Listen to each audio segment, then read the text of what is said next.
올해부터 이동통신사 대리점을 찾지 않고도 자유롭게 휴대폰을 구입할 수 있는 단말기 자급제 시장이 확대됩니다. 기존 단말기를 통신사에서 사던 방식과는 달리 기기 따로 요금제 따로 가입할 수 있게 되는 건데요. 이에 따라 국내 최대 포털 사이트 네이버도 자급제 시장에 진출할 의사를 밝히며 시장 경쟁이 과열될 전망입니다. 자세한 내용 이승재 기자와 알아보겠습니다. 안녕하세요. 네, 안녕하세요. 네, 이 기자. 우선 이 정부의 단말기 완전 자급제 이 확대 방안부터 좀 설명해 주시죠. 네, 정부는 올해부터 이통 3사가 공동으로 출시하는 모든 휴대폰을 자급제로 구매할 수 있게 만들 계획입니다. 이에 따라 기존 8종에 그쳤던 자급제 모델을 20종 이상으로 늘리기로 했고 10만 원대 자급제 폰도 나올 예정입니다. 네, 이 자급제가 확대되면서 이 온라인 쇼핑몰도 이 자급제 시장에 뛰어들었고 이제는 이 포털 기업 네이버까지 진출을 한다고요. 그렇습니다. 앞서 옥션, 지마켓, 11번가 등 온라인 쇼핑몰이 자급제 시장에 진출해 있었고요. 정부 기조에 따라 자급제 폰을 확대할 예정인데요. 네이버도 15일부터 온라인 쇼핑몰 스마트 스토어에서 자급제 폰을 판매하기로 했습니다.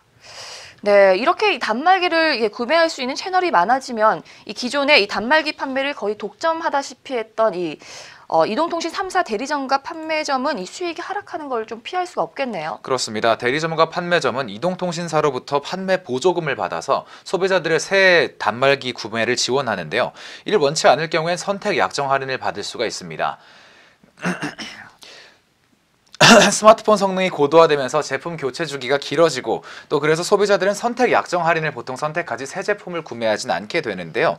자급제 폰을 오래 쓸 경우에는 상대적으로 경쟁 활성으로 인해서 가격이 훨씬 더 싸게 새 단말기로 교체할 수가 있고요. 거기에 선택 약정 할인까지 받을 수 있으니까 기존에 있던 대리점과 판매점의 경우에는 경쟁력이 약화될 수밖에 없는 게 현실이죠. 네, 이 대리점과 판매점 입장에서는 악재라고 보일 수 있겠지만 이 소비자 입장에서는 이 공급자들의 이 가격 경쟁으로 해서 더 저렴하게 살 수 있게 되겠네요. 그렇습니다. 기본적으로는 그게 맞는데요. 공급자가 많아짐에 따라서 이제 경쟁이 과열되게 되고 그로 인해서 소비자들이 혜택을 받게 되는 구조인 건데 가장 큰 피해를 입게 될 대리점과 판매점들이 반발을 하게 될 경우에는 이게 정부가 어떻게 받아들이냐에 따라서 변수로 작용할 수가 있습니다.